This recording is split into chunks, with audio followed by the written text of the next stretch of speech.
grabando y ya les compartimos el pago. Bárbaro.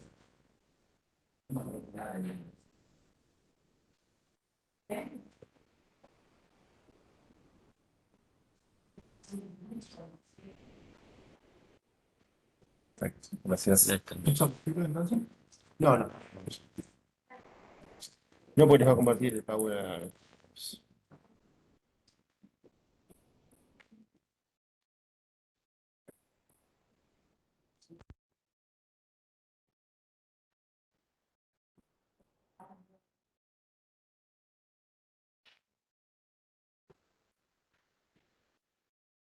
Solo quedaría una cosa.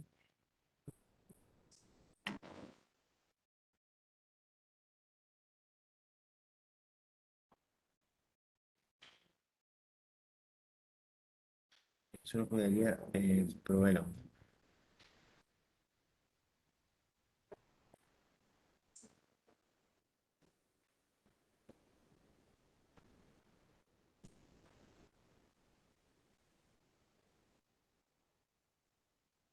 Como cualquier cosa como para probar el audio y.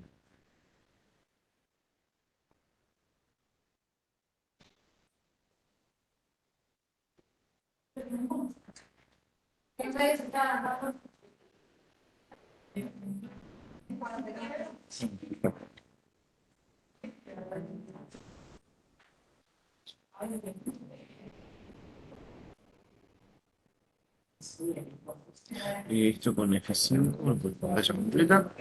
Ya está. Los chicos también me quedo de este lado.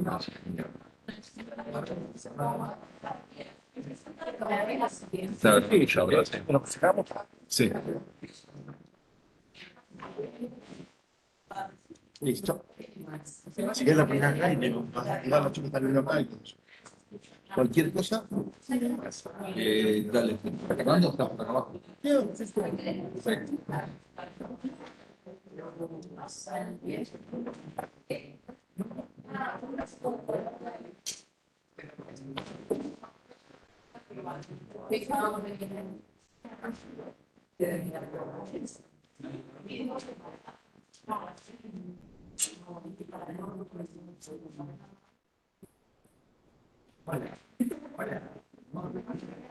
Perfecto.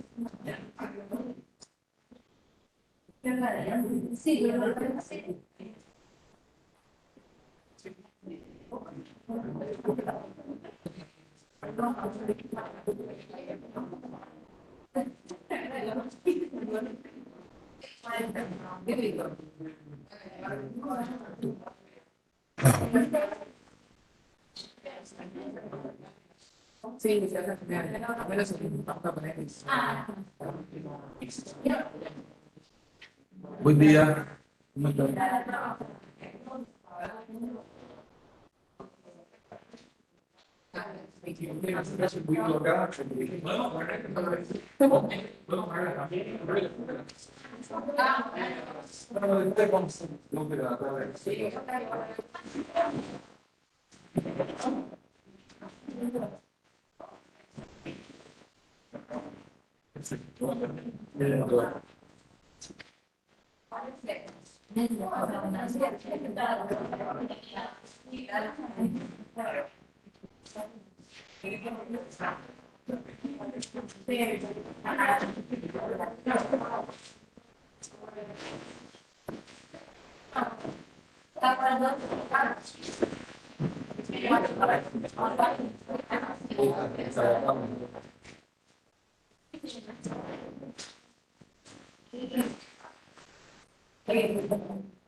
Bueno, chicos, arrancamos.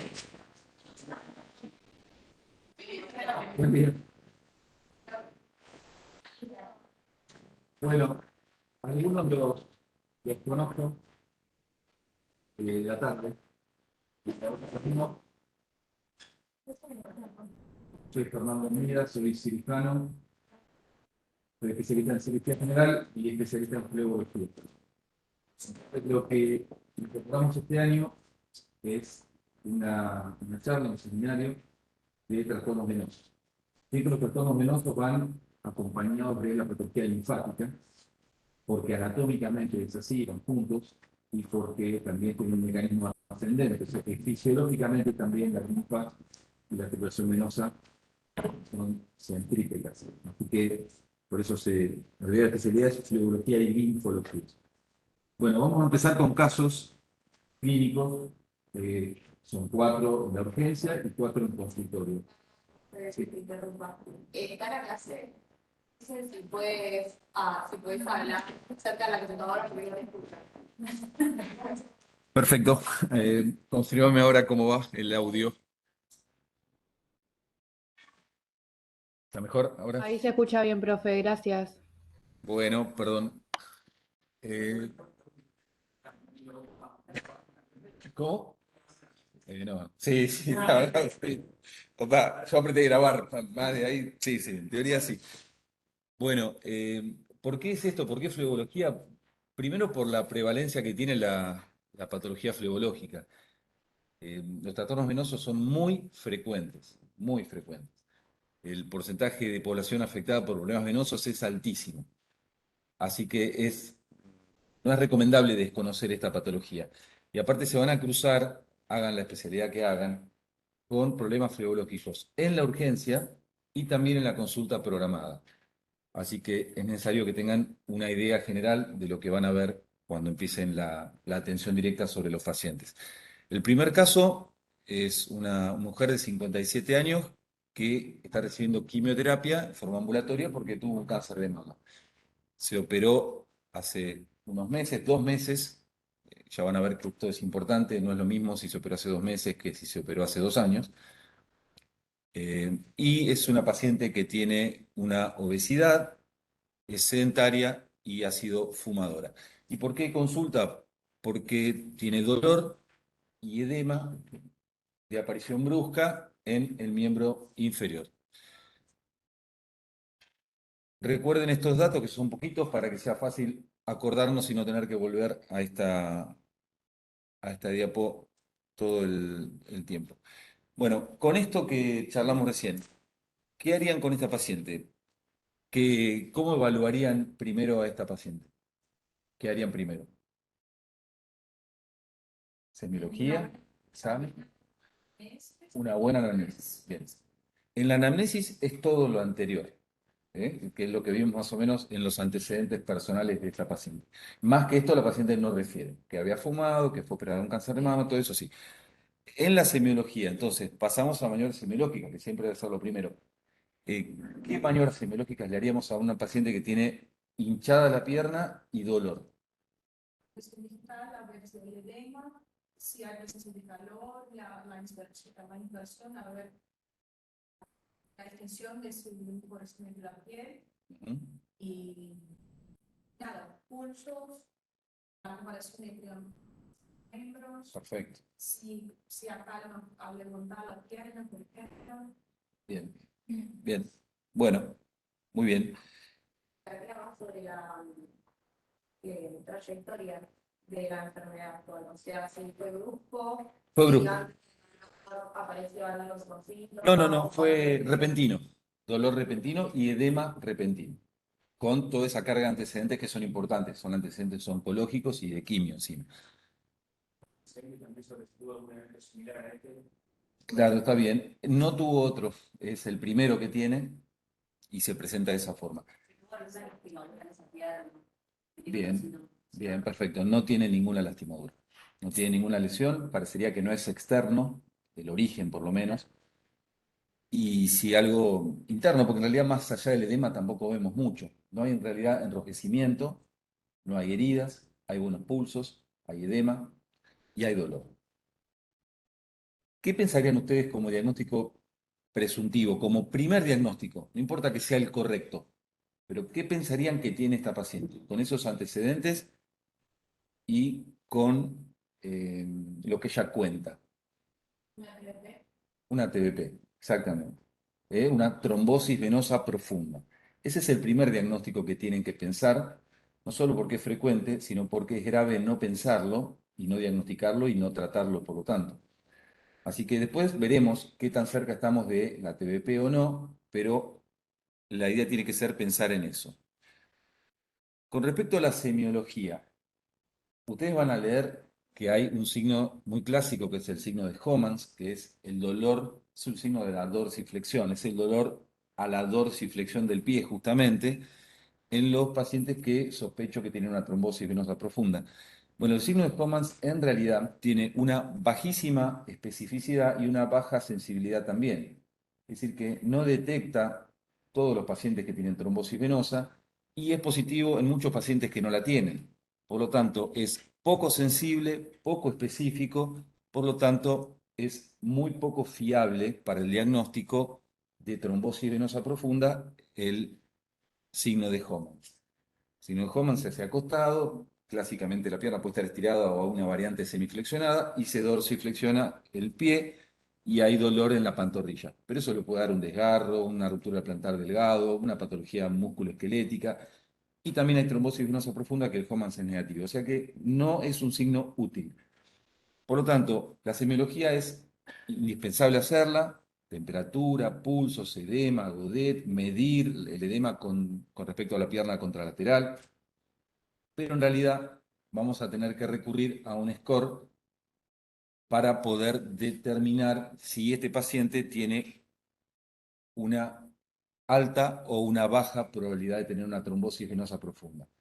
Ese score, que lo tienen que no memorizar, pero sí tienen que saber que existe un score que se llama score de Wells, que está acá en la imagen. Este es el score de Wells modificado, porque hay uno previo que era un poquito más complejo porque tenía casi los mismos ítems, pero dividía en tres, alta, mediana y baja probabilidad. Este es más sencillo, tiene alta probabilidad y baja probabilidad de trombosis venosa profunda. Cuando tiene menos de 2 puntos es baja probabilidad y cuando tiene más es alta probabilidad. Ya con 2 puntos o más es alta probabilidad de trombosis venosa profunda. Todos los parámetros que hay que ver son semiología y también antecedentes. Que haya tenido un cáncer activo o que haya recibido el paciente tratamiento durante los 6 meses previos. Esta paciente había sido operada hace 2 meses, así que entraría con un punto ya positivo para el Wells. Después parálisis y movilización con yeso de miembro inferior, no, ahí no. Un reposo reciente de más de 3 días o cirugía dentro de las 12 semanas previas, ahí sí, otro punto más. Dolor localizado a lo largo de la distribución de las venas del sistema venoso profundo, otro punto más. Edema de todo el miembro, otro más. edema con fobia, que es esa depresión que queda en el tejido celular después de apretarle el edema. Y esto es importante que midan con 1 centímetro qué diferencia hay entre el miembro hinchado y el miembro que no lo está. Esa medición se hace 10 centímetros por debajo de la tuberosidad de la tibia, la tuberosidad anterior de la tibia. Después venas dilatadas, pero no varices, venas normales pero dilatadas, porque varices puede traer desde hace 20 años. Venas no varicosas pero dilatadas. Eso es signo de que la sangre está circulando por el sistema superficial porque el profundo está tapado. Entonces, si se le empiezan a dilatar venas no varicosas en la pierna o en el muslo, eso es un signo también positivo para el Wells. Fíjense cómo esta paciente, entre los antecedentes y lo que vieron en la foto, tiene un montón de puntos positivos. Ya tiene más de 2, seguro, tiene como 6. Así que tiene más de 2. Fíjense que al final, donde está el Wells, al último, donde dice -2, dice diagnóstico alternativo, por lo menos tan probable como TBP. ¿Qué quiere decir? Que si el paciente tiene clínicamente una erisipela, ahí le resto 2 puntos al score de Wells, porque tiene un diagnóstico clínico que es tan probable como la TBP. Entonces, si estoy viendo una lesión roja con bordes policíclicos, sobrelevada, con fiebre, bueno, y tiene una erisipela, le resto 2 puntos. Esta paciente tiene obviamente alta probabilidad de TBP. Esto tiene que tenerlo. Hay scores que son importantes, distintas partes de la atención. En urgencia es importante que conozcan el score de Wells porque pierna hinchada y dolor van a ver siempre en la guardia. Y no todas son trombosis, obviamente, pero muchas de ellas lo van a hacer. El original, bueno, les comentaba, es del 95 y el score modificado es del 2004. Por eso solamente hay 2 posibilidades, la improbable o la TBP probable. Esto es importante porque vamos a ver qué hacemos en cada caso. Cuando es 1 o menos, TBP improbable, y cuando es 2 o más, TBP probable.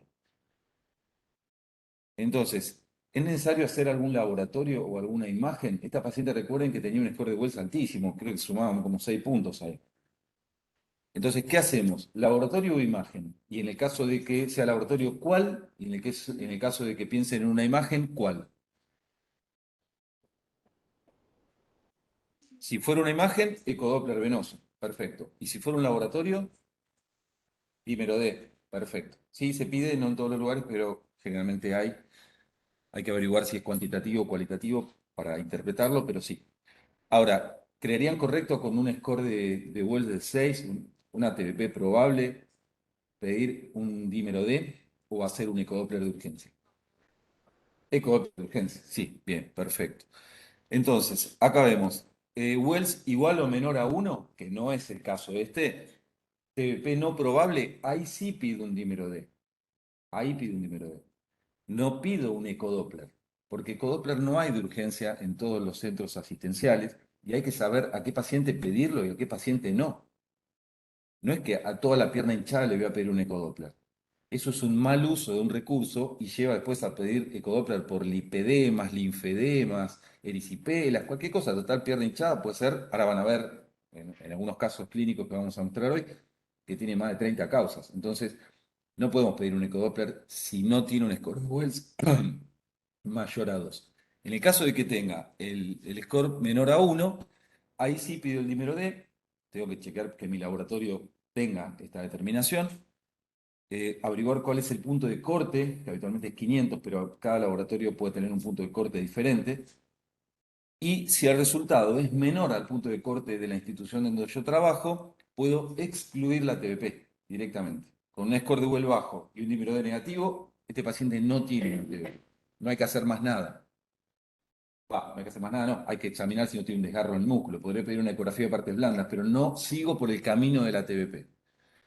Si el resultado es mayor al punto de corte del dímero D, recién ahí se hace el resultado del ecodoppler color venoso, porque el problema de esto es que hay que hacerlo urgente y a veces no está disponible para ser urgente. Si el ecodoppler es negativo, otra vez excluye la TBP, y si es positivo, se trata la TBP porque el ecodoppler es confirmatorio de la trombosis venosa. Entonces, acuérdense que dímero D solo cuando el score de Wells es TBP no probable. En nuestro caso, el score de Wells era muy mayor a 2, por lo tanto la TBP es el diagnóstico más probable. Y en estos casos siempre tengo que solicitar un ecodoppler color. Ahí hay un ecodoppler color, así que después en el laboratorio de habilidades clínicas lo vamos a usar para que sepan cuáles son las maniobras de imágenes para confirmar o descartar una trombosis venosa profunda. En el caso de que el ecodoppler dé positivo, se trata con anticoagulación. En el caso de que sea negativo, ¿qué hacemos? Porque tenía un score muy alto, entonces no me alcanza que el Doppler sea negativo como en el caso anterior. Acá voy a tener que repetirle el Doppler. ¿Por qué? Porque el ecodoppler es un método operador dependiente, como toda la ecografía. La ecografía realmente no es equiparable a que la haga Juan, Pedro o otra persona. Es muy operador dependiente. Es un estudio muy artesanal, depende mucho del conocimiento anatómico, del operador, de la fisiología, del manejo de la fisiología, de lo profundo que haya investigado ese campo de la ecografía, porque la ecografía es enorme, las posibilidades de hacer ecografía en distintas partes del organismo. Por lo tanto, la parte venosa, que ya de por sí tiene una anatomía muy variable y una fisiología también no muy sencilla, se hace complejo para que el ecodoppler sea 100% fiable en todos los casos. Entonces, es algo que se dé ese caso.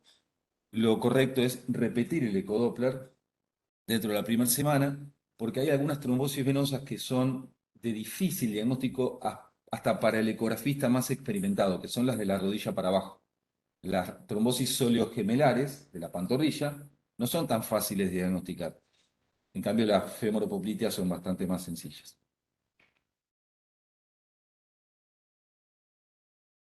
Bueno, acá es para que tengan la bibliografía y para que sepan después cuáles son los falsos positivos del dímero D, que son un montón. Por eso no es un estudio que haya que hacer siempre, ni siquiera hay que hacerlo cuando el core de vuelta más de 2, eso ya lo vimos recién, así que, ¿por qué no? Porque hay 2 millones de causas por las cuales el dímero D puede dar alto. En todo caso, el dímero D, ya ustedes se deben haber dado cuenta a esta altura, por lo que estamos hablando, es que sirve cuando es negativo, no cuando es positivo. Cuando es positivo puede ser por 2 millones de cosas. Cuando es negativo, ahí sí ayuda, para excluir más que para confirmar, lo que es una trombosis, ¿no? Bueno, los signos ecográficos de TBP son el trombo, que se ve cuando es agudo hipoecogénico, o sea, más oscuro, como está en la foto ahí. Cuando el trombo es crónico, ya se ve iso o hipericogénico, se ve más blanco. Además, el trombo es bastante homogéneo cuando es agudo y cuando es crónico es heterogéneo. Esto igual, agudo crónico, tiene también un pase por un periodo subagudo, que suele ser de un par de semanas, así que el trombo lo podemos ver en una mezcla entre homogéneo y heterogéneo, parcialmente recanalizado o no, hipo o disoecoico. Va a depender de en qué momento se encuentra el paciente con la trombosis haciendo el ecodoppler. La vena en general está aumentada de tamaño cuando la trombosis es aguda y cuando la trombosis se evoluciona, el trombo se retrae y retrae las paredes de la vena y la vena se transforma en una vena pequeña, una vena más chica. No hay flujo, eso lo van a ver como falta de color y falta de imagen espectral al Doppler, cuando la trombosis es total, pero hay trombosis parciales, o sea que no siempre la presencia de un poquito de flujo descarta la trombosis. Tienen que ver la anatomía de esa vena, porque quizás es un flujo muy periférico y la trombosis es parcial y no total, o ya está recanalizada y es una trombosis relativamente crónica. Y el signo más importante ecográfico para diagnosticar la trombosis venosa o excluirla es si la vena es compresible o no. Las venas tienen una pared muy finita. Entonces, si yo tengo el transductor lineal, que es un transductor, no el convexo para ver el abdomen, sino un transductor recto, chiquitito, y comprimo la vena transversalmente, no longitudinalmente. Por eso la compresibilidad se evalúa siempre con paciente acostado y con el transductor puesto en forma transversal y no longitudinal al vaso. O sea, yo tengo que ver un redondel, como están viendo ahí. Si veo algo largo, lo estoy viendo longitudinal. Ahí no se evalúa la trombosis. Entonces, transversal y comprimo. Con una compresión suave, la vena se aplasta, ¿eh?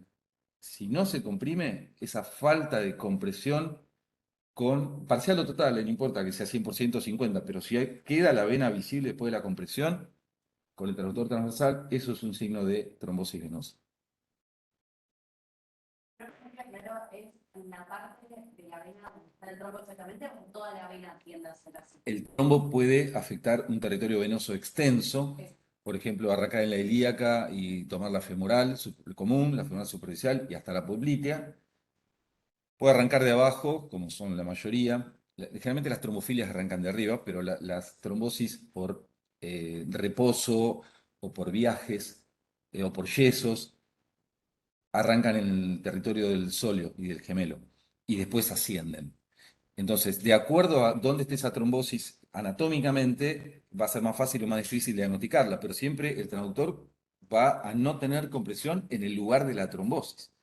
Si yo tengo una trombosis, por ejemplo, gemelar interna, que es la más grande de las dos gemelares, y se trasladó el coágulo a la vena poplitea, porque las venas gemelares drenan en un tronco intergemelar que puede drenar en la safena menor o directamente en la poplitea. La mayoría de las veces drena el tronco intergemelar en la vena poplitea.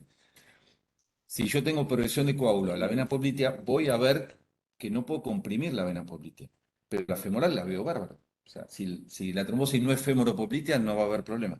Ahora, si yo no trato esa trombosis, en 48 horas esa trombosis va a ser femoral.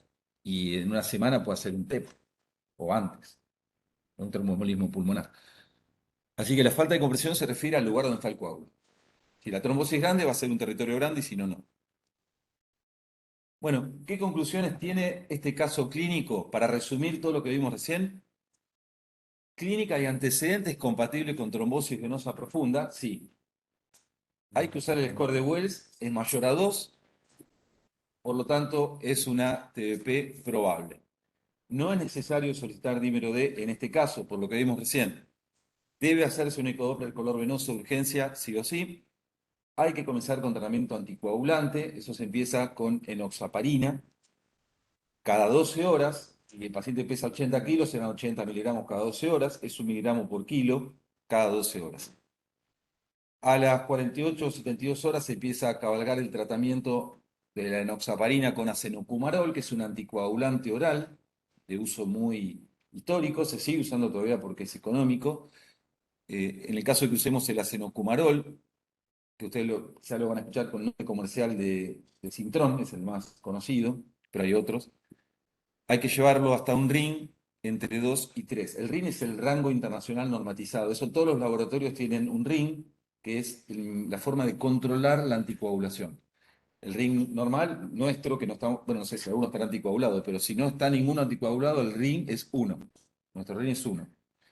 Tenemos que elevar el RIN del paciente hasta 2 y 3. Tiene que estar entre 2 y 3. No puede estar, si está debajo de 2, sigue estando la sangre no muy anticoagulada, y si está por arriba de 3, va a tener alguna hemorragia. Es un exceso de anticoagulación. El tratamiento no siempre es con internación. Hay casos en que el tratamiento se hace ambulatorio. Ver qué caso sí, qué caso no, sería demasiado específico, pero sepan que no todas las trombosis venosas profundas se deben internar, por lo menos en no todas las instituciones. En algunas sí, y no está mal. Como alternativa al Sintrón, al acenocumarol que vimos recién, también se puede evaluar el tratamiento con anticoagulantes orales. Por ejemplo, el rivaroxaban, que es uno de los más estudiados para el tratamiento de la TBP. Hay otros también. Ahí tienen la bibliografía para investigar el tema de la trombosis venosa profunda. Sí. Dos, en realidad. En la bibliografía menciona que dentro del tipo Doppler se puede hacer las variaciones respiratorias. O sea, dice que no está ausente o sin variaciones respiratorias. ¿A qué se refiere? A que el flujo venoso por ecodoppler color siempre es fásico y depende de la inspiración y de la expiración. El flujo venoso no es pulsátil como el arterial. El flujo arterial no depende de la respiración. Vos puedes hacer una apnea y el flujo va a estar igual. En cambio, el flujo venoso por ecodoppler se para cuando el paciente hace una maniobra de Valsalva, que es una maniobra de esfuerzo abdominal. Esa maniobra cierra las válvulas venosas, si están normales, y si están, porque puede haber agenesia valvular o incompetencia valvular. Pero si las válvulas están y están bien, el Valsalva cierra las válvulas. Cuando el paciente está respirando, tranquilo, no está haciendo Valsalva, ni apnea, ni nada, hay una fasicidad en el flujo venoso. O sea, la sangre sube más, después sube un poco menos, sube un poco más, siempre sube, porque el flujo venoso normal es hacia el corazón, pero no siempre no es continuo. Entonces esa fasicidad es por la respiración. Por eso tiene que aumentar cuando el paciente expira y cuando el paciente hace la valsalva se frena el flujo. Cuando hay una trombosis, primero que no hay flujo, no hay color, no hay imágenes y tampoco hay ese patrón respiratorio normal. ¿Y la otra pregunta cuál es? ¿Por qué en la TDP crónica el doble color puede estar variable? O sea, que se refiere, puede estar ausente, pero puede ser variable. Porque la trombosis crónica, o sea, el paciente que ya lleva 6 meses, un año de TBP, tiene 3 posibilidades. Primero, que el coágulo no se recanalice, nunca. Que siga con la TBP oclusiva total. Raro, 25%. Raro, pero pasa. Otro 25% que el paciente tenga una recanalización completa, total, sin daño valvular remanente. O sea, las válvulas internas no se la rompieron ninguna, no se rompió, porque la trombosis empieza en el seno de la válvula. Entonces, la válvula se rompe. Y después genera un problema que se llama síndrome postrombótico, que después lo vamos a ver, que son todas las cosas que pasan después de la trombosis, años después de la trombosis. Son las úlceras, las manchas, un montón de cosas.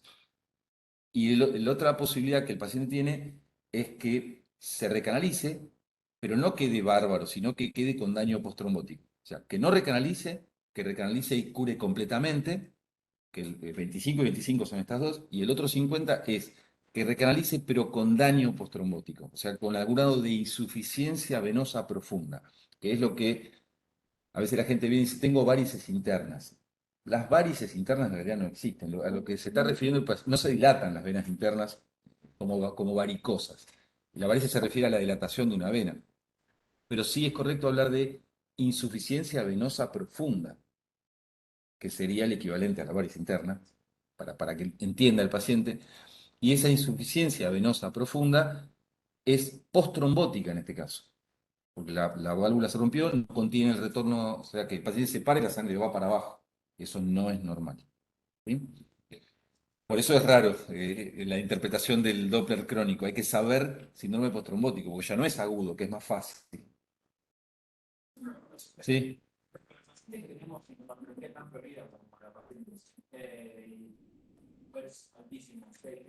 Sí.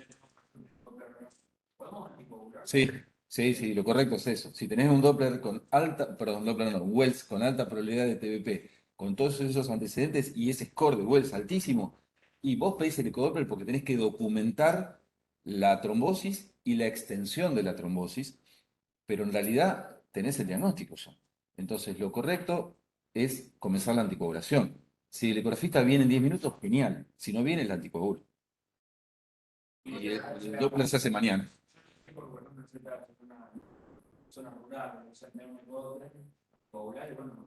Totalmente. El sentido del Wells es ese. Es no pedir estudio al divino botón, por ejemplo, tener un score bajo y no pidas ecodoppler. ¿Tenés uno alto? Anticoagulalo. Y pedile el ecodoppler, pero anticoagulalo.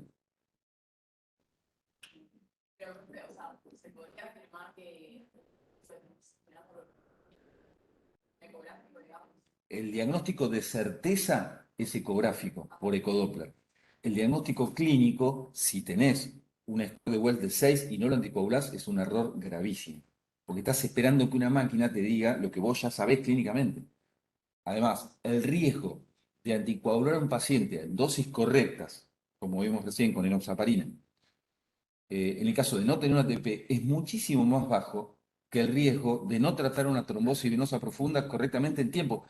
El síndrome postrombótico y todas estas variantes que estamos hablando de se recanaliza, no se recanaliza, rompe las venas, queda un postrombótico, quedan úlceras o no queda nada, depende del momento en que yo anticoagule la TP.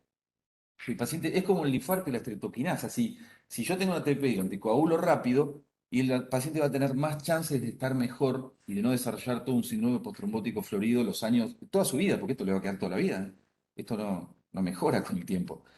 Y si yo espero, bueno, no es correcto, porque lo voy a anticoagular, obviamente que lo voy a terminar anticoagulando, 3 días después cuando pase el ecografista que viene por el pueblo y que viene una vez por semana, y ya perdí un montón de tiempo, y más allá del riesgo del ascenso de la trombosis, y de errores que son tipo mito, que lo mandan al paciente en reposo, en la cama, que no se mueva.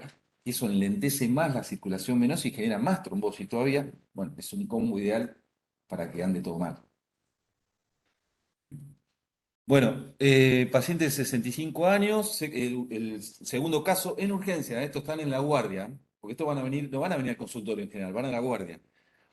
Es un hombre fumador que comenta cuando ustedes lo interrogan que tuvo pérdida de sangre por el recto, por el ano, roja. No sabemos si es una enterorragia, una proctorragia, sabemos que es sangre roja, que no se acompaña de dolor, así que es raro que sea una fisura, una patología orificial. Y también cuenta que tiene hipertensión y un síndrome metabólico, tiene hiperglucemia y algún problema con los lípidos también, una dislipemia también.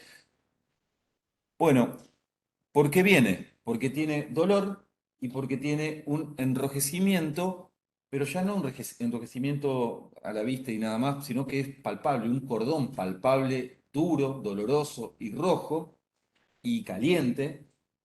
Tiene todo a Celso metido aquí, la inflamación, rojo, calor, dolor, tumor, rubor, todo. Metido en el muslo y en la pierna. En la cara externa es esto, ¿no? Cara externa de pierna derecha, muslo y pierna derecha. Y tiene 10 días de evolución. Por eso está medio marroncito ya, fíjense que no está tan... Estuvo muy rojo al principio y después se puso un poquito más marrón. Les pongo pocas cosas en la anamnesis y en el examen físico para que lo recuerden, son las cosas más importantes. A veces esto es lo que queda extraído después de 2 millones de datos que el paciente les da y que ustedes pueden recabar. En realidad hay que intentar tener un poder de síntesis, sobre todo en la urgencia. No es lo mismo tener 40 minutos para atender a un paciente en un consultorio que tener una guardia colmada y pretender guiarla o tratarla como si fuera un consultorio. Entonces, ¿necesitamos hacer algún estudio urgente o ya tenemos el diagnóstico? ¿El diagnóstico es clínico? ¿El paciente se interna o no se interna? Vamos a ir de a una de las preguntas. A ver, ¿saben lo que tiene este paciente? Sí. ¿Qué tiene?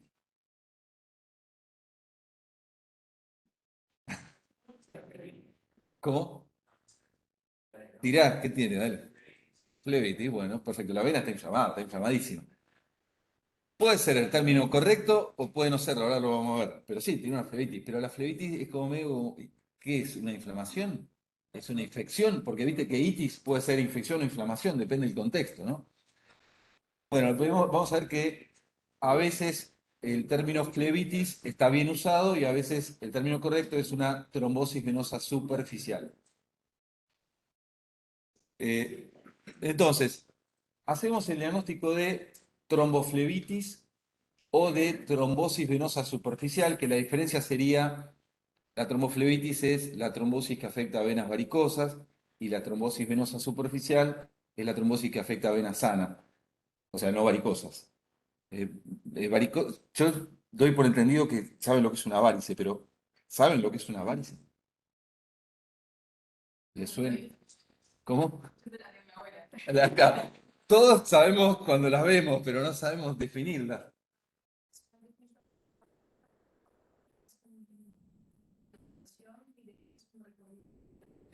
Sí, lo que pasa es que meter la fisiopatología en la definición de varice no es correcta porque hay varices por hiperaflujo y no por reflujo. Entonces, no siempre la disfunción valvular es la causa de una varice. A veces el hiperflujo dilata de abajo hacia arriba. Ahí vamos, ahí vamos. Anatómicamente lo podemos dilatar. Lo que sí podemos meter de la fisiopatología es que la vena funciona mal. No importa la causa de si fue potrombótico, si fue una genesia, si es por hiperflujo, si es por reflujo, si es una válvula, son 20 válvulas. Yo- sí, pero hay mal funcionamiento venoso sin dilatación que no es varice. Entonces, la definición correcta sería, una varice es una vena tortuosa, palpable, dilatada, elongada, que mide más de 5 milímetros, que tiene reflujo, no importa la extensión, y que funciona mal, o sea que tiene un mal funcionamiento. Después veré por qué, pero no funciona bien.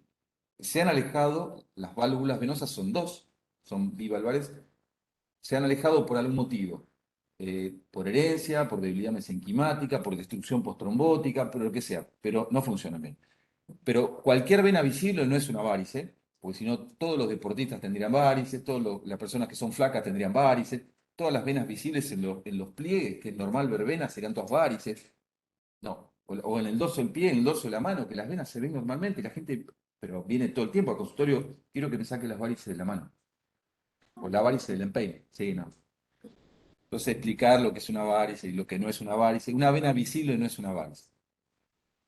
Entonces, esto parecería ser una trombosis venosa superficial, es una trombosis venosa superficial, pero tiene una particularidad que es sobre una vena varicosa, porque acuérdense que tenía la vena es una vena tortuosa. ¿Ven cómo están como pelotitas que tiene eso? Era una varice previa. Esto es la safena accesoria anterolateral de muslo, no es la safena mayor. Esto el paciente está así, y esta vena viene así por el costado, no es la safena mayor que va por adentro. Es una safena accesoria anterolateral, es una vena, puede ser enorme, y si no se trata, pasa esto. Tiene una complicación que es la trombosis venosa superficial. En este caso, decir tromboflebitis no estaría mal porque es una varice. Entonces, vamos para acá. Tiene una trombosis, una tromboflebitis. ¿Lo tengo que internar o no? Bueno, en general, no. Lo que debería hacer es esforzarme para descartar que este paciente no tenga una trombosis venosa concomitante, que es algo no tan raro. Ahora van a ver los porcentajes de asociación entre TBP y TBS, no es tan raro. Entonces yo estoy viendo un coágulo enorme en toda la varice, pero no sé si ese paciente no tiene, con todos los antecedentes que tiene este paciente, una TBP concomitante. Después, la otra pregunta era, ¿cómo diferenciar si es una infección o una inflamación? Bueno, en este caso, ustedes saben que la tromboflebitis o la varicoflebitis es una inflamación, no una infección. Acá no hay ningún germen. Hay una morcilla de sangre dentro de la vena, son coágulos. Por eso está rojo, caliente, duro, pero no hay una infección. ¿Es correcto realizar el diagnóstico de flebitis? Bueno, ahí ya lo vimos recién. Como inflamación, sí, y anteponiéndole el término varicoflebitis, pero quizá lo correcto sería, si ustedes no saben si era una varice o no, es trombosis venosa superficial, es más correcto. ¿Considera correcto que este paciente reciba antibioticoterapia en la guardia? Y no, les puedo asegurar que el 90% de las TBS que vienen al consultorio vienen con antibióticos. No. Claro, pero está en los libros. Claro, ese es el punto. Como médico de guardia, siempre hay temas más que se van haciendo cada vez más finos. Esto tiene una generalización necesaria para que lo podamos charlar en una hora, pero esto es mucho más fino también. Y hay muchas TBPs superficiales, creo que hay algún dato ahí de que se anticoagulan, algunas sí, otras no, cuánto tiempo. Es todo, es para charlar. Se puede dar una clase de trombosis venosa superficial y quedarían corta 2 horas. No es eso lo que uno tiene que pedirle a un médico de guardia, pero sí el diagnóstico de la enfermedad y por lo menos hacer las cosas correctas, porque la derivación al flebólogo no es lo correcto. O sea, eso lo hacen, obviamente que lo hacen. Pierna hinchada, anda al flebólogo. Anda al flebólogo. Me duele la pierna, anda al flebólogo. Y tiene una radiculopatía con parestesia, dolor a la noche. Y dices, pero eso es una hernia de disco, tiene, ¿qué flebólogo? Todo el tiempo en el consultorio viendo pacientes con cosas en las piernas, el 50% no tiene nada flebológico, nada. Entonces, falta semiología y falta conocimiento de la patología flebológica básica, porque no estamos hablando de síndromes venosos, de hipoplasia venosa profunda, síndrome de Klippel-Trenaunay, cosas raras. Estamos hablando de trombosis, todo el tiempo la ven. Pero bueno, no hay manejo básico, entonces, antibiótico. Bueno, ¿debería anticoagularlo o antiagregarlo? Ahora vamos a ver cuáles se antiagregan y cuáles se anticoagulan. ¿Y a quién refiere este paciente? Esto lo sabe, sí, al flebólogo tienen que mandar, pero tienen que saber todo lo anterior para mandarlo bien o no tan mal. Esto es la pregunta que ustedes tienen que hacer en la guardia. Entonces, como conclusión acá, no es necesario internar al paciente, pero dado que casi el 30% tiene una TBP concomitante, hay que hacer un ecodoppler venoso, porque en estos casos la trombosis ya la tiene, el dímero D me va recontrapositivo. Acá no va un Wells El Wells no es para trombosis superficial, es para trombosis profunda. ¿Y qué puede pasar acá? Que no tengo una TBP, como este caso que no tenía una TBP, entonces me dedico a evaluar la TBS.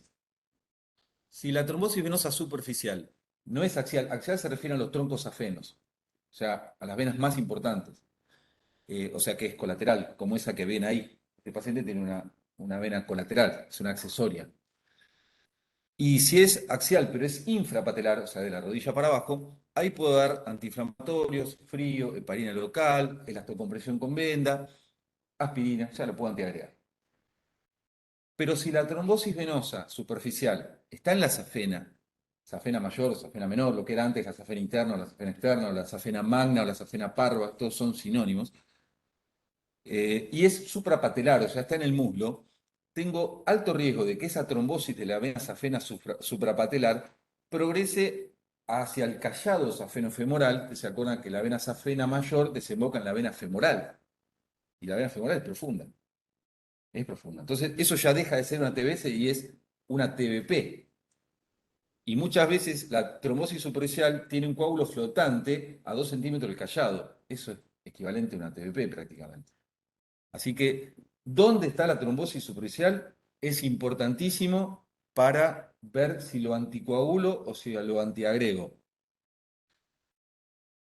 Ahí dice que en el caso de por qué derivarlo al consultorio de fluorología después, porque en el caso de las trombosis que no tengan varices, o sea, que sean trombosis en venas sanas, no varicosas previamente, ahí hay que descartar trombofilias o cáncer, o sea, neoplasias.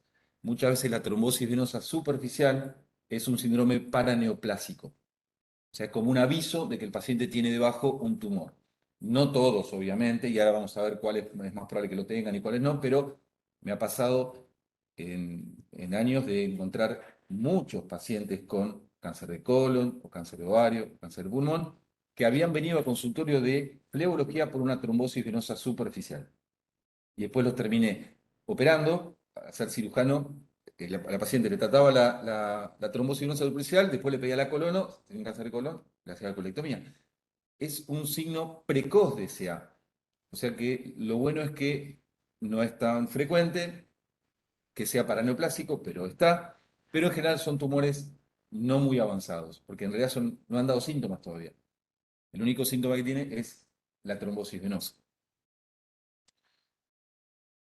Bueno, si tengo una trombosis venosa superficial, si la vena es no varicosa, que está ahí a la derecha, entonces ahí tengo más problemas, porque eso ya es una trombosis venosa superficial, no una varicoflebitis, y puede ser que el paciente tenga una neoplasia oculta o una trombofilia. La trombofilia es la afinidad, puede ser congénita o adquirida, para desarrollar coágulos tanto en el territorio venoso como en el territorio arterial. Si la vena es varicosa, ahí sí hablo de varicoflebitis. Le pido el ecodoppler para descartar que tenga una TBP. Si tiene una TBP, ya está, se anticoagula. Listo. Se anticoagula por la TBP. Si es solo una trombosis venosa superficial, ahí entonces tengo que ver la extensión y la localización. Si está proximal a los callados, como hablábamos recién, lo anticoagulo. Si es distal y localizada, como vimos antes, ahí le puedo dar la aspirina, la venda elástica, el Cervep, el frío. O sea, el Cervep es la heparina tópica, pero no lo anticoagulo.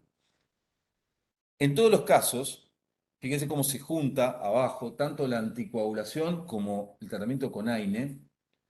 El paciente tiene que recibir compresión elástica con medias de elastocompresión o venda, o lo que pueda, porque las medias son caras. El paciente no puede comprar unas medias de elastocompresión graduada de determinada compresión, de 8 a 15, 15 a 20.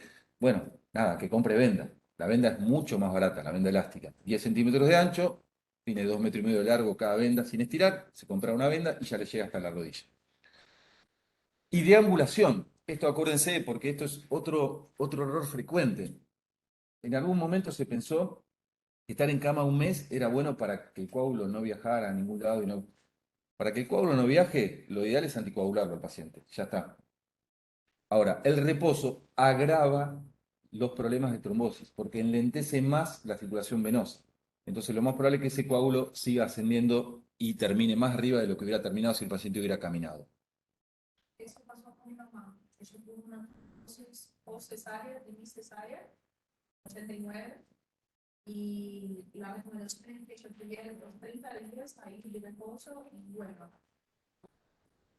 la secuela hace que Sí, por eso es que, a ver, en el contexto de hace 30 años, uno escuchaba, no, acostate, levantá la pierna y no te muevas, por ver, está bien. No había codoper, qué sé yo, era otra realidad. No había los anticoagulantes que hay ahora. Hoy, seguir diciendo eso es como la gente que viene al consultorio y cree que por operarse de varices va a tener que estar acostada 10 días, o va a tener que estar acostada 2 días, ni siquiera tiene que estar acostada uno, porque es ambulatorio y se va a la casa. O sea, las cosas tienen que cambiar. Entonces, no podemos seguir usando cosas que antes estaban bien, entre comillas, porque por el desconocimiento crea como un amparo a ciertas cosas que hacemos, y hoy muchas cosas que yo les estoy diciendo seguramente en 30 años no van a ser así, pero hoy son así. Entonces, como hoy ustedes son médicos, o van a ser médicos en un ratito, bueno, tienen que ver lo que hoy se hace y no lo que se hacía hace 20 años. Fíjense, la, la frecuencia de la trombosis venosa en las venas varicosas es muy alta, en las venas normales es más baja. Acá están venas varicosas distales en el primer, acá, las venas varicosas distales, o sea, de la rodilla para abajo. En este están las varicosas proximales, o sea, muslo. Y acá están venas normales, o sea, no varicosas. Esto sería varicoplebitis, esto sería trombosis venosa superficial. Es correcto si todos le dicen trombosis venosa superficial. Fíjense, la más frecuente es la varicosa distal. En cambio, la normal es mucho más rara. La coexistencia con trombosis venosa profunda es al revés. Cuando ustedes tienen la vena normal, tienen que pensar que hay más posibilidad de tener una TBP. Si es una varice, como el paciente anterior, no tenía una TBP. La trombofilia y la neoplasia oculta es más común en las venas que hacen trombosis que son normales, no en las venas varicosas. El ecodoppler, fíjense que en algunos casos no es necesario, casos muy puntuales, vena varicosa, vena debajo de la rodilla, que no tiene TBP, no hay neoplasia oculta, no trombofilia, no hay nada, no es necesario. En el otro caso es obligatorio. Los estudios de trombofilia, ahí tienen cuándo hay que hacerlo y cuándo no. Lo mismo que la búsqueda de neoplasia oculta, cuándo se recomienda y cuándo no, y cuándo se anticoagula y cuándo no. Y el pronóstico, obviamente, que es mucho más benigno una TBS en una vena varicosa que una TBS en una vena no varicosa suprapatelar asociada a TBP y que encima probablemente tenga una trombofilia. Tercer caso.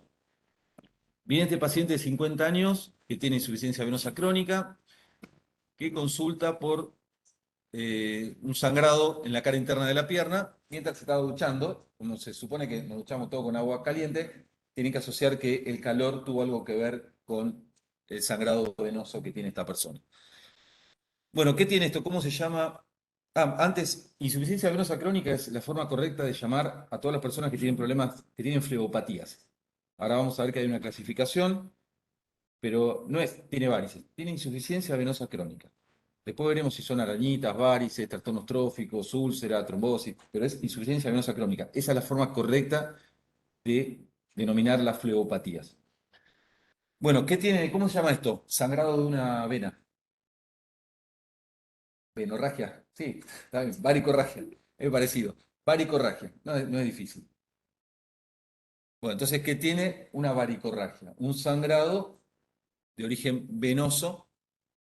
Tiene que ver, habitualmente es a la noche cuando se están rascando con la uña del pie, porque esto se da generalmente en el tobillo o en la pierna, nunca en el muslo, porque la presión hidrostática de las venas no es la misma en el muslo que en la pierna, ni que en el tobillo. ¿Y qué se hace en la urgencia? ¿Y qué no se hace? Esto también es importante en las guardias, porque ha pasado de todo acá. ¿Qué hacer? Es fácil. Lo pueden hacer todos acá. Si alguno de ustedes tuvieron una varicorragia, ya sabemos qué hacer. Compresión y elevación. Ya está, una papa. Compresión y elevación. Hay que apretar y levantar el miembro. Como son venas, la elevación del miembro saca la presión de la vena en cuestión de todo el eje venoso y la compresión siempre va a ser efectiva porque son venas. Si queremos hacer esto con un sangrado arterial vamos a tener algún problemita. Por más que lo elevemos va a seguir sangrando, por más que lo comprimamos va a seguir sangrando. Entonces, compresión y elevación. Con lo que tengan, un pañuelito, cualquier cosa, si están en una guardia, una gasa, obviamente, y le levantan la pierna. Si el paciente no está anticoagulado, en un ratito eso para. ¿Qué no hacer? ¿Qué no hacer? ¿Qué se le ocurre? ¿Qué no habría que hacer? Torniquete, exactamente. Salvo que quieran que sangre más. Entonces, si hace un hermoso torniquete proximal y va a sangrar de acá hasta la pared. ¿Y qué otra cosa no hacer? Pedir una caja de sutura y querer empezar a dar puntos. Eso no se hace. Bueno, después lo mandan al fleólogo, ¿para qué? Para que le hagamos escleroterapia y le sequemos la vena en cuestión. Entonces, varicorragia, sangrado procedente de un vaso que se rompe, un vaso venoso. Hay que descartar coagulopatías. Si el paciente estaba tomando cinturón, ahí tenemos un problema porque va a costar más que eso pare. Oclusión, elevación, elastocompresión. Están en una guardia, oclusión con gasa vaselinada, elevan la pierna y ponen una bendita elástica. La venda no tiene que estar súper apretada, las presiones venosas son bajas, no es presión arterial, así que con que tenga una compresión alrededor de 10 milímetros de mercurio, hasta 15, es tolerable y no va a sangrar más. Después hacemos la escleroterapia cuando el paciente vaya a consultorio de flebología con esclerosantes. Bueno, esto también lo van a ver en la guardia y quiero... ¿Me dicen la hora alguno? ¿Están detonados ya? Eh, vamos a darle un poquito más de velocidad, porque faltan algunos casos más. Esto también van a ver en la guardia todo el tiempo.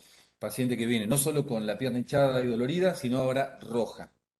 Roja. O sea, el capítulo sería manchas rojas en la pierna. Una cosa muy amplia y que también tiene un manejo habitualmente complicado. No porque sea complicado, sino por lo esquivo del diagnóstico. Entonces, ¿qué puede ser esto? Bueno, muchas cosas. Vamos a pasarlas rápido y después vamos a ver las fotos de estas cosas. Lo que está más marcado, más oscurito, es lo más frecuente.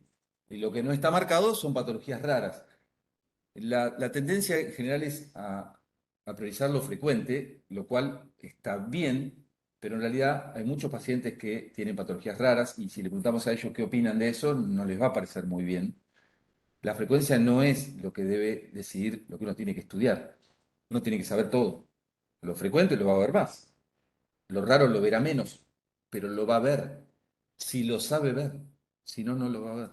Muchas de estas patologías, si no las leen, aunque se las miran, no las van a poder diagnosticar. No hay forma. Y no es que sean raras. Es decir, no, yo nunca vi un síndrome Sweet o nunca vi una paniculitis. No, nunca la viste porque no sabes ni lo que es. Entonces, no todo es lo más frecuente. Pero no podemos conocer lo raro si no conocemos lo frecuente. Eso sí es cierto, pero hay que conocer todo. La trombosis venosa superficial se va a presentar con dolor, con calor, con todo lo que vimos con edema. La erisipela también, que es una linfangitis, una infección superficial de tejidos blandos. No solo de la pierna, la erisipela puede afectar la cara, los brazos, cualquier parte del cuerpo donde haya linfáticos. Eh, La linfangitis por arañazo de gato, esto por la Bartonella. A veces la erisipela es un tipo de linfangitis, pero también hay linfangitis aislada que no son por erisipela, son por una puerta de entrada por esta bacteria.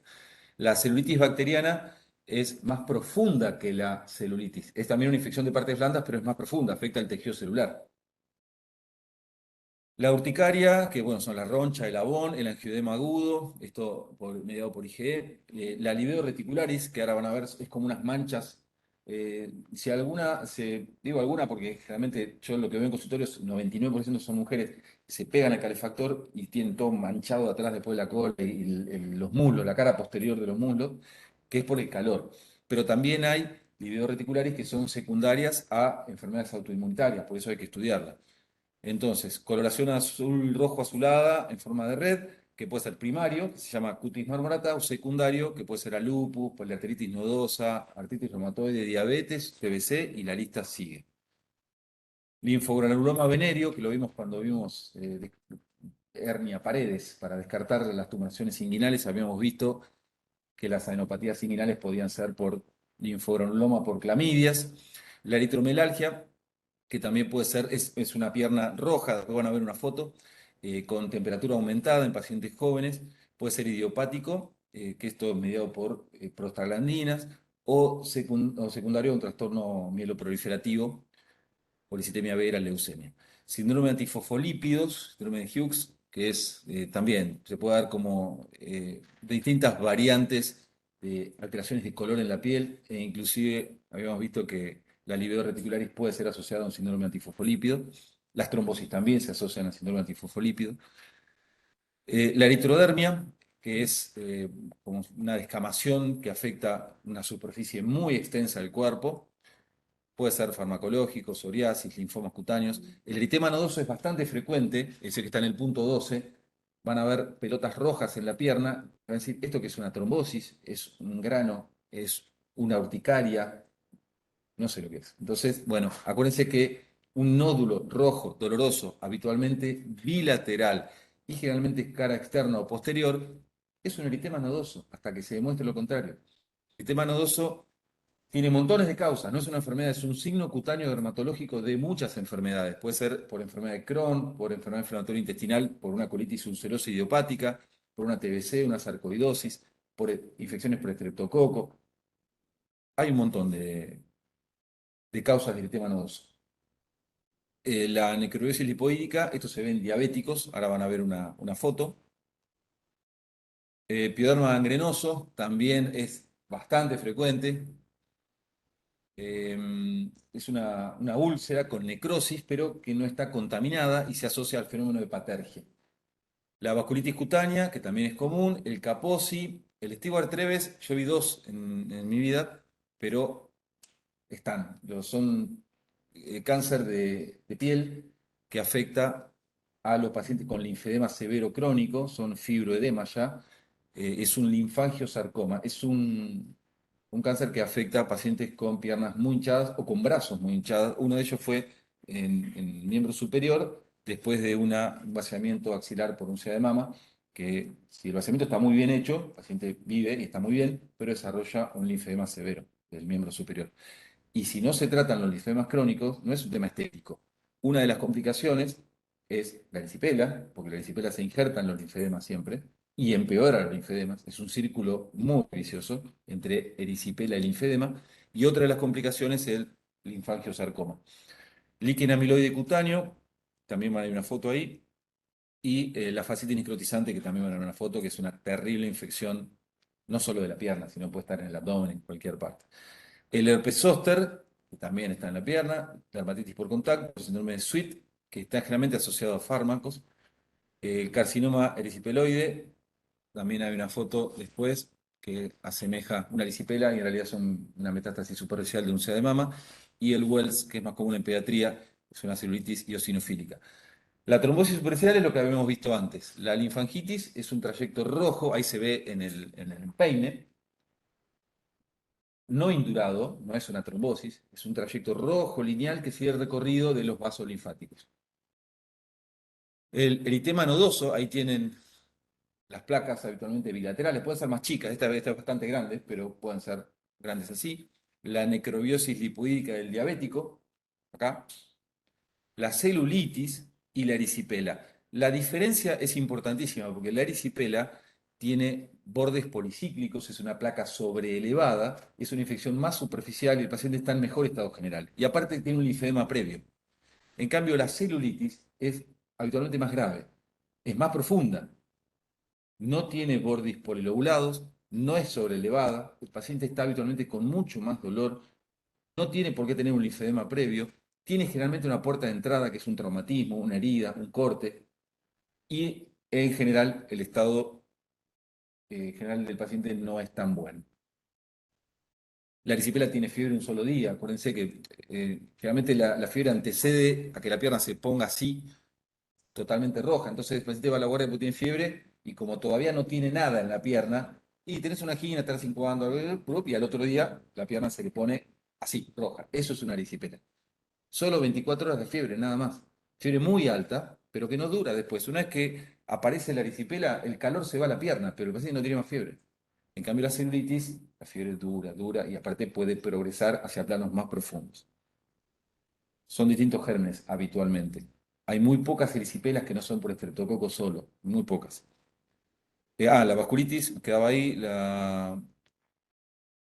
me fui para atrás. La vasculitis cutánea, tiene una vasculitis, y la fascitis necrotizante, bueno, infección muy severa. El Wells, como edema de enrojecimiento, pacientes pediátricos. El alivido reticularis que les comentaba recién. ¿Ven ese entramado ahí, como ese tablero ahí, esas manchas, como una red? Bueno, a la derecha están más rojas. Esto es más reciente, probablemente se ha sido hace 2 o 3 días. Como esto no duele y es cara posterior, generalmente es un familiar que le dice, mirá lo que tenés ahí, que no se lo ven. Esto es palpitación por calor. A veces es por calor. La mayor parte de las veces es por calor, pero vos tenés que descartar que no haya una enfermedad subyacente. Un lupus, una pancreatitis nodosa, una esclerodermia, o sea, una enfermedad autoinmunitaria. Que puede ser, la libido puede acompañar un estado trombofílico. Así que no es como que es siempre el calor. Lo más frecuente es que sí, sea por el calor, pero puede estar asociado a otras enfermedades. Bueno, el linfogranuloma venéreo por la clamidia que vimos recién, la eritromelalgia, fíjense la diferencia entre el pie hinchado y rojo de un lado y del otro, síndrome antifosfolípido, fíjate cómo hay manchas, pero se parece bastante al livedo reticularis. La eritrodermia, de este lado, descamación, enrojecimiento. La urticaria aguda, eso es más fácil porque es una alergia, es una abor, una roncha. Y el herpes, que también está en la pierna, son vesículas, después se hacen costras y siguen siempre un recorrido, como es una neuritis en realidad, el zóster sigue siempre el recorrido de algún nervio. Y también hay dolor mucho antes que aparición de las vesículas, eso también acuérdense que en el zóster, sea donde sea, oftálmico, torácico, que es el más común, el dolor aparece primero. Viene por un dolor torácico quemante, un dolor urente, y no tiene ni media vesícula, y al otro día aparece todo. Hay que tener alta sospecha cuando el dolor es quemante de que puede ser el inicio de un herpes. El pioderma gangrenoso como úlcera, el Kaposi, la dermatitis por contacto, el síndrome de Sweet, generalmente asociado a fármacos, el Stewart Treves, que les decía recién, es el linfangiosarcoma, el líquen, que es muy proluginoso, y el carcinoma ericipeloide como metástasis. Parece en realidad si fuera una erisipela, y es una metástasis del SEA de mama. Esto es todo guardia. Trombosis, piernas rojas, piernas hinchadas, varicorragia, esto es guardia. Bueno, supongamos que no hacen guardia, que están en consultorio. Consultorio también pasa algunas cositas. Eh, el caso este de consultorio es 45 años, viene porque dice, tengo varices internas, bueno, ok, miembro inferior izquierdo, pesadez, aumento de tamaño de muslo, pierna, tobillo y pie. Esto es importantísimo que evalúen qué está hinchado. No es lo mismo que el pie forme parte de todo este edema, como pasa acá, a que sea respetado, porque eso me va a orientar más hacia el edema venoso o linfático. Ahora vamos a ver la diferencia y los signos que se pueden hacer para examinarlo. No duele esto, no le duele, y con el transcurso de las horas el edema empeora. Dice que esto hace mucho que lo tiene y empezó alrededor de los 30 años. El reposo saca un poquito el edema, pero no elimina los signos, ni tampoco totalmente el edema, ni los síntomas tampoco. No hay trastornos tróficos, que ahora vamos a ver qué es, ni cambios de color en la piel. Fíjense que es un edema sin enrojecimiento, edema normal. Índice de masa corporal de 40. El 80% de los pacientes flebológicos complicados son obesos. Hay mucha relación, ustedes ya lo saben, seguramente por el tema del COVID, ya lo vieron, que la trombosis no solo tiene que ver con el COVID, pero tiene que ver con el índice de masa corporal del paciente. Por eso era un factor de riesgo independiente. Bueno, es así, es tal cual. Todos los scores de riesgo de enfermedad tromboembólica ponen a la obesidad como un factor muy importante en el desarrollo de trombosis venosa. Hipertensión, síndrome metabólico. Bien, bueno, ¿qué hacemos? Vino a consultorio. Estamos en el consultorio de medicina general, supongamos, y viene esta paciente. Le pedimos que baje de peso, le pedimos un Doppler urgente para descartar TBP, le pedimos un Doppler urgente porque creo que tiene varices internas, entonces quiero ver rápido si tiene varices internas. Lo interno, dejo en blanco la parte que dice diagnóstico de internación, lo dejo en blanco y lo seguirá el otro. Le pido una flebografía, porque creo que tiene una malformación arteriovenosa, le doy diuréticos, y la lista podría seguir, ¿eh? La paré acá porque lo vi todas y hay y más. Bueno, a ver, que baje de peso, sí, evidentemente tiene que bajar de peso, no por esto, pero sí tiene que bajar de peso. Aunque el descenso de peso no va a tener mucho impacto en su patología por la que consulta. Sería una buena recomendación en términos generales, pero no para esto en particular. ¿Le piden un Doppler urgente? No parece, ¿no? No parece una TP. No le duele. No, es raro, lo tiene así desde los 30 que se le empezó a hinchar la pierna, es una trombosis bastante larga, ¿no? No le pido un Doppler de urgencia. Bien, le pido un Doppler porque también urgente porque creo que tiene varias internas. Y no, tampoco. Lo interno, menos que menos. ¿Le pido una flebografía? No, tampoco. Porque lo que ustedes deben pensar que tiene este paciente es un linfedema. Y si le hago una flebografía, poco favor le voy a hacer a la pierna. Diuréticos tampoco, porque si bien esto es otra, es como el antibiótico de la trombosis venosa superficial, que me lo paso sacando en el consultorio. Me lo paso sacando diuréticos en el consultorio para pacientes con linfedema. No le sobra líquido al paciente, ¿eh? No tiene una indicación por hipertensión, por falla de bomba, edema de pulmón. Le sobra linfa en la pierna, nada más. No es para diurético. También puedo hacer esto. Ustedes pueden hacer esto en un consultorio sin ser flebólogos, pueden revisarlo, preguntarle si tuvo casos en la familia similares, si tuvo antecedentes de erisipela, porque muchas veces les dije que la erisipela causa linfedema y el linfedema es el territorio de la erisipela. Así que esto claramente es un círculo. Tomo las medidas, las comparo con la del otro lado, evalúo el godet que tiene. El signo Stemmer. El signo Stemmer es el pinzamiento digital. O sea, yo agarro los dedos, con mis dedos, pellizco el dorso de los dedos del pie. Si yo puedo lograr un pliegue, que se junte la piel y luego un pliegue, el signo Stemmer es negativo. El paciente no tiene un linfedema.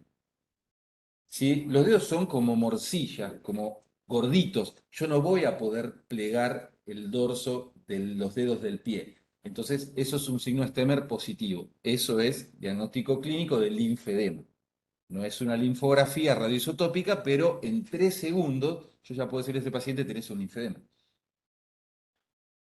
Bien. Siempre llega hasta el pie.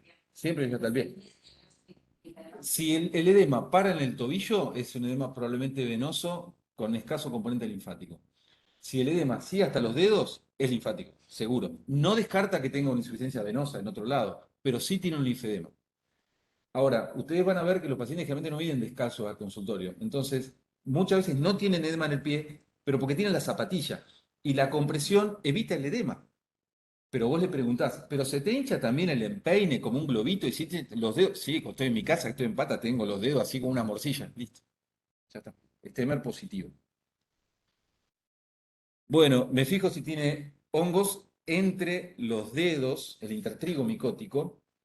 La onicomicosis no tiene nada que ver con esto, que es la micosis de la uña, porque la uña es uno de los pocos tejidos del cuerpo que no tiene linfáticos, así que ahí no va a entrar nunca ninguna erisipela, ninguna infección. Se va a infectar si se encarna la piel de al lado, si tiene una onicogrifosis, una uña encarnada, pero no por la micosis de la uña. Así que a los flebólogos la micosis de la uña no importa muy poco, pero el intertrigo micótico sí, porque por ahí entra el germen que causa la erisipela, el estreptococo. Evaluó la región inguinal para ver si tiene adenopatías, qué hay ahí a nivel inguinal, papilomatosis o verrucosis. También, si el linfedema es primario, como es en este caso, porque empezó a los 30 años, me planteo la posibilidad de pedirle ahí sí, en forma programada, una linfografía radioisotópica para ver qué pasa con esos colectores linfáticos, si los tiene, si no los tiene, si tiene una aplasia del sistema venoso profundo, una hipoplasia, si tiene un trastorno ganglionar. En algunos casos se indica una biopsia de piel, no en todos. Eso sí ya lo vamos a hacer en el consultorio de flebología. A cuáles le pedimos linfografía y a cuáles no. Pero simplemente con que ustedes lo revisen, le hagan un stemmer, diagnostiquen el linfedema, no le den diuréticos, no lo asusten, no le pidan un ecodoppler, ya está. Ya está, es eso.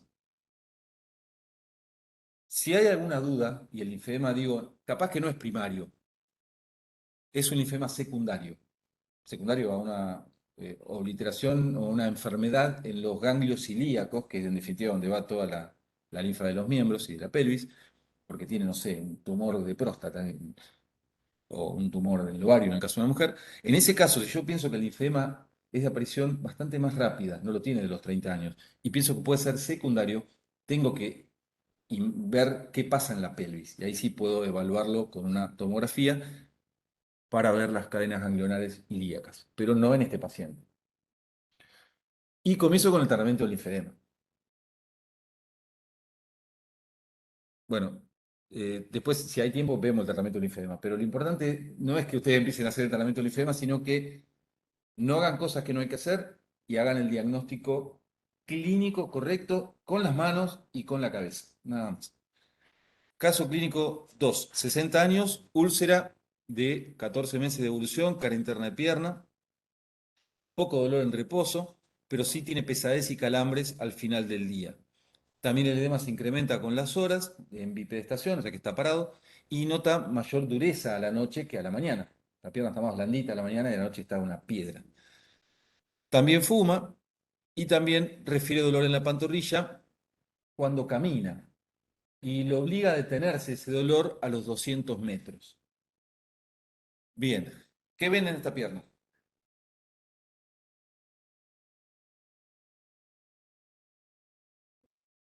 Una pierna que no quisieran tener, ven, pero que así, no importa el nombre, sin nombres complicados. ¿Qué ven? Manchas. Una úlcera, exacto. Acá hay una úlcera. Bien. ¿Qué más? Exacto. Hay un trastorno de pigmentación. Hay como un eczema periulceroso, está medio rojo acá, alrededor de la úlcera, en que hubiera una inflamación alrededor de la úlcera. Acá hay una alteración en el color y probablemente también si yo quiero pellizcar eso, no voy a poder. Eso es importante porque los trastornos tróficos pueden ser más blanditos o pueden ser indurados y rígidos, y eso es una evolución negativa en la enfermedad. Estos trastornos tróficos tienen un nombre difícil que es lipodermatoesclerosis. Pero bueno, con que digan trastornos tróficos está bien, son manchas de origen venoso en la cara interna de la pierna de los pacientes. Está algo como brilloso, o sea, también está como Estos son todos trastornos tróficos. Algunos son de pigmentación y de duración, otros son de eczema y otros son directamente de úlcera. Todo entra de lo que es trastorno trófico. El edema generalmente no afecta a la zona del trastorno trófico porque el trastorno trófico produce como un corset en la zona. Por eso es una esclerosis, lipodermatoesclerosis. Se te fusiona la piel, la grasa, el músculo, todo. Entonces es como una copa de champán. Termina finito ahí, pero se hincha arriba y abajo. Se hincha donde se puede hinchar. No, no se va a hinchar nunca donde está la úlcera en general. Sí, es venosa. Bueno, después telangiectasias. Bueno, se ven unas cuantas cosas que hay que chequear. Los trastornos tróficos, como vimos recién, es la lipodermatoesclerosis. Se ve la úlcera que vieron en la cara interna del tercio inferior de la pierna. Ese es el lugar. Le puse esta foto porque esa es la úlcera venosa del libro. ¿Puede haber úlceras venosas en otro lado? Sí, desde ya. Si yo tengo afectado otras perforantes, la úlcera va a estar en otro lado. Pero en general las venas perforantes que se afectan en la úlcera son las de Cocket, que son las de la cara interna de la pierna. Entonces las úlceras generalmente venosas aparecen en la cara interna de la pierna. En cambio las úlceras arteriales aparecen en la cara externa y no se acompañan de trastornos tróficos. Los trastornos tróficos son venosos, no arteriales.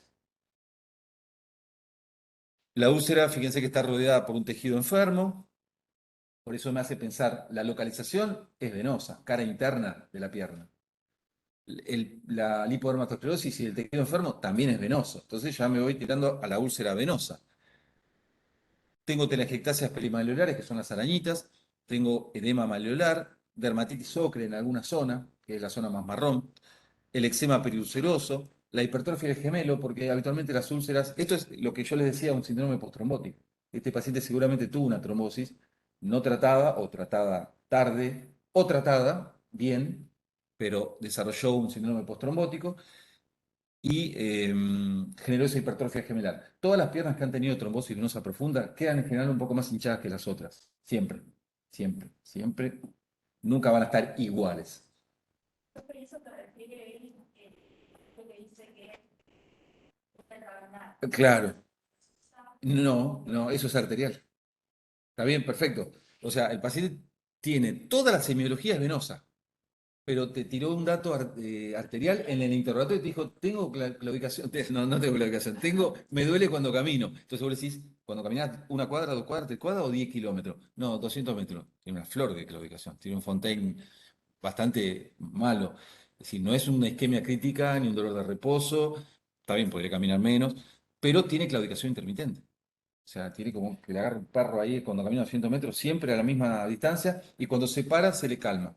Y después vuelve y otra vez lo mismo. Eso es arterial. Pero el paciente, además de ser obeso y de haber tenido una trombosis, dislipémico, era fumador.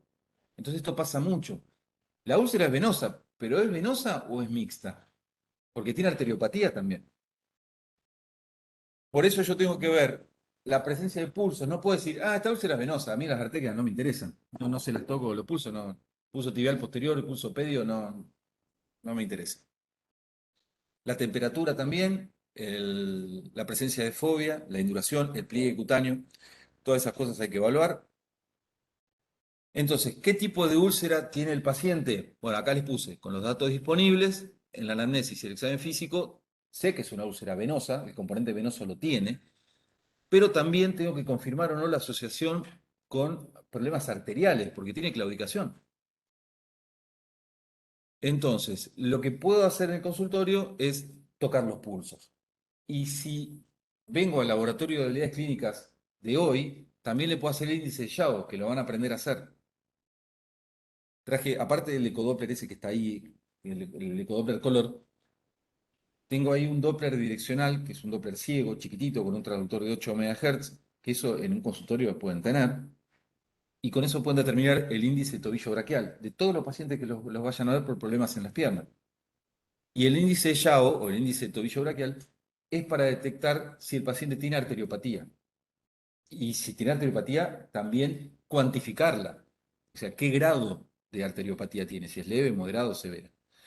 Si yo le hago el índice de Yao, que van a ver que es muy sencillo, ahí allá tenemos los tensiómetros ahí atrás, tenemos el Doppler acá, así que se va a costar uno, tomamos los pulsos, es muy fácil. Hay que hacer una división, pero ahora tenemos todo, la calculadora encima, así que podemos hacerlo. Si el Yao es menor a 0,8, la úlcera ya no es venosa, es mixta. Por eso es importante a los fines del tratamiento, porque yo no le puedo indicar a un paciente que tiene una arteriopatía periférica, supónganse que este hombre tiene un Yao de 0,6, tiene las arterias muy mal, porque eso 0,6 es una arteriopatía severa. Lo normal, el Yao normal es 1, de 0,9 a 1,1. Ese es el valor normal del índice tobillo braquial. El índice tobillo braquial, como dice ahí, tomo la presión del tobillo y la divido, y la del brazo, y la divido. La del tobillo la divido por el brazo. No debería ser distinta. Si yo tengo 110 de presión en el brazo, tengo que tener 110 de presión en el tobillo. Bueno, no pasa así cuando tengo arteriopatía. Entonces, no puedo mandar a levantar la pierna como si la úlcera fuera venosa pura y el paciente tiene un índice ya de 0,6, porque me va a la noche y me va a llamar para decirme todo. Porque un paciente con arterias tapadas, vos le levantás la pierna y no puede dormir. Tiene que bajar las piernas para dormir. Tampoco le puedo poner una venda elástica, un campeón apretando, apretando, apretando, como si fuera venosa en un paciente con un Yao de 1, que ahí sí le aprieto la venda porque cuanto más apretadita, más rápido se va a curar, porque invierto el flujo de esas perforantes que generan la úlcera, la mando de vuelta para adentro. Pero si a este paciente así yo le pongo una venda elástica, también me va a venir a buscar. Va a tener muchísimo dolor. Y además probablemente genere algún trastorno isquémico la compresión de la vena. Así que, y aparte la medicación que a uno, entonces no le levanto, no le doy la venda tan apretada, ¿qué le doy? ¿Un venotónico? ¿Le doy un vasodilatador? Bueno, probablemente le tenga que dar de todo, porque tiene componente venoso y también componente arterial. Bueno, 3. 35 años, preocupada por que tiene varices en sus piernas y por las posibles complicaciones con la progresión de esas varices que cree tener en las piernas. ¿Qué ven en el examen físico? ¿Ven alguna varice?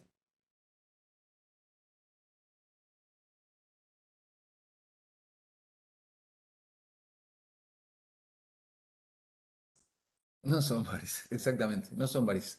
Hay una vena reticular por ahí a la derecha, una vena reticular larga, pero no es una varice. Y hay montones de telangiectasias. Las telangiectasias son las arañitas. Algunas son violetas, otras son rojas, depende de la profundidad. Las más superficiales serán rojas, las capilares, las violetas son más profundas, pero son telangiectasias, son dilataciones de las venas de la dermis, no son varices. Las varices no están en la dermis. Las varices ya la definimos hace un ratito, además de ser más grandes, están en la grasa, están en el tejido celular. Entonces, no son varices. Esto es recontra común en la consulta, recontra, y hay que explicarles lo que es una varice y lo que no lo es. Y que una telangiectasia no progresa a una varice tampoco, nunca. Bueno, la pregunta, ¿las arañitas son varices? Ya saben que no, no son varices. No son varices porque no se complican nunca jamás. Las varices, por definición, y por eso las consideramos como una fleopatía, como una enfermedad, porque la insuficiencia venosa varicosa de varices puede dar trombosis, puede dar flebitis, varicoflebitis, puede llevar a la úlcera. O sea, es una enfermedad que si bien algunos la consideran estética, sobre todo las que la tienen que pagar las obras sociales, pero no son estéticas. Ahora, las arañitas son recontraestéticas. No tienen ningún tipo de complicación posible.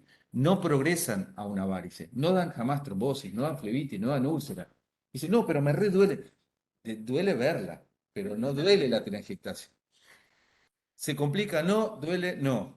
¿Debo iniciar algún estudio específico en algún caso? En general no, pero hay algunas telangiectasias que me pueden hacer sospechar que el paciente tiene una insuficiencia venosa de la safena que todavía no se llega a ver clínicamente, pero sí la voy a poder ver por ecodoppler.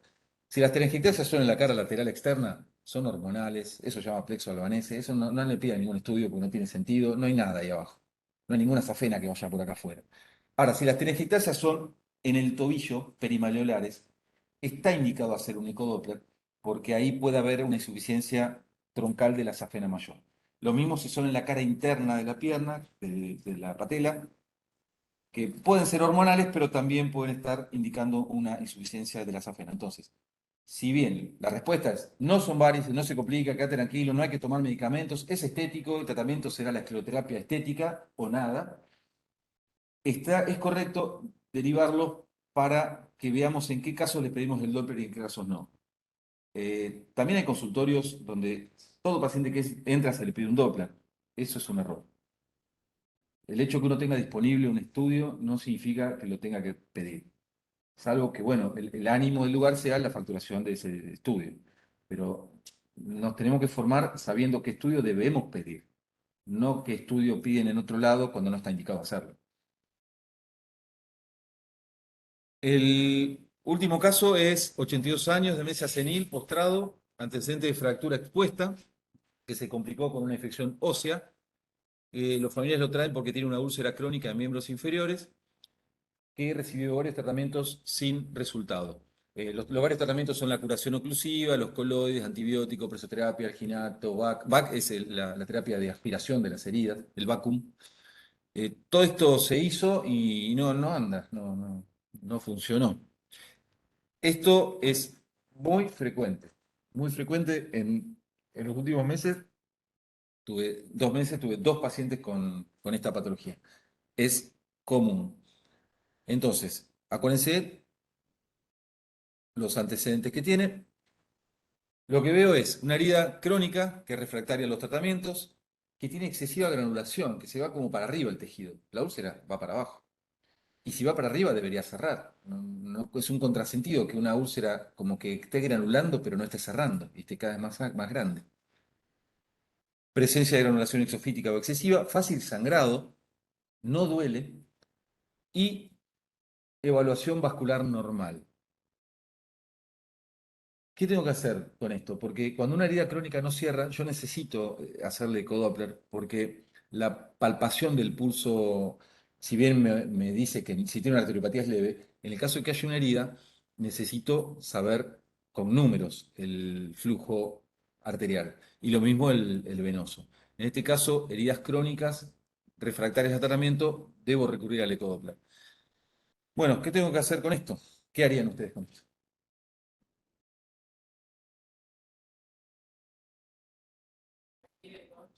No. No, no, no, no, no, no. No, es más, esto no está mal que se haga, pero también se puede manejar sin ecodoppler, porque fíjate que no tenía trastornos tróficos, poner que tiene pulsos.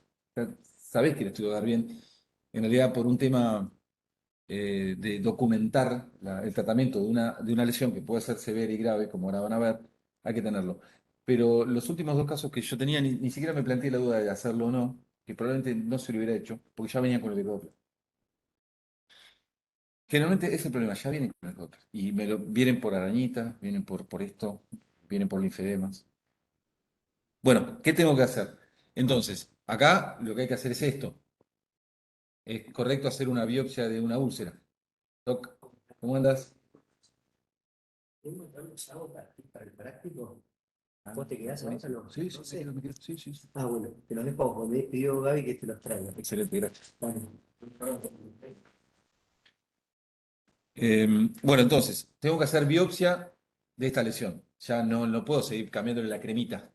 Le dieron Eluxora, le doy gentamina, después le doy Fisioderma. Entonces, biopsia de la úlcera. Bueno, eso fue lo que hicimos. El diagnóstico anatomopatológico es carcinoma epidermoide de tipo espinocelular. Esto se llama úlcera de Marjolín. También puede haber vasos celulares en las úlceras, pero es más raro. El más frecuente es el epidermoide o el espino celular. Y esto es lo que se conoce como úlcera de Marjolín. Bueno,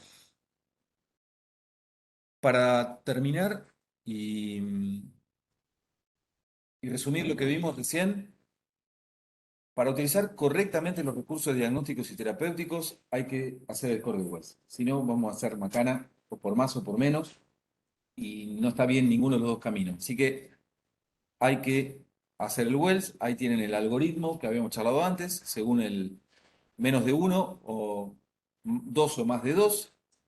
¿Cómo se van a manejar? ¿Cuándo van a pedir número D? ¿Cuándo no? ¿Cuándo van a pedir ecodoppler? ¿Cuándo no? Esto, léanlo, estudienlo, entiéndanlo. Si tienen alguna duda, algo que no hayan entendido de esto, me lo preguntan, lo vemos en toda la tarde de hoy o la semana que viene, no hay problema. Pero esto es fundamental. No se puede estar en un servicio de urgencias y no tener idea de lo que es el score de Wells. En trombosis superficial lo importante es no subestimar la patología, porque no es como antes que no, la trombosis superficial no pasa nada, dale aspirina y mandarlo a la casa. No, ya vimos que no, porque muchas veces se anticoagula. ¿Se anticoagulará a menos dosis? Sí, se anticoagula a la mitad de la dosis de la TBP, no es la misma anticoagulación. La TBP se anticoagula a dosis plena, la TBS se anticoagula a la mitad. Tampoco se anticoagula tanto tiempo. Una trombosis de la poplite la anticoagularé 6 meses, una trombosis superficial la anticoagulo 45 días. Pero no importa, eso lo vemos en el consultorio de flebo, pero hay que anticoagularlo. Entonces, no es todos aspirina y a la casa. Algunos se anticoagulan, que lo vimos también recién.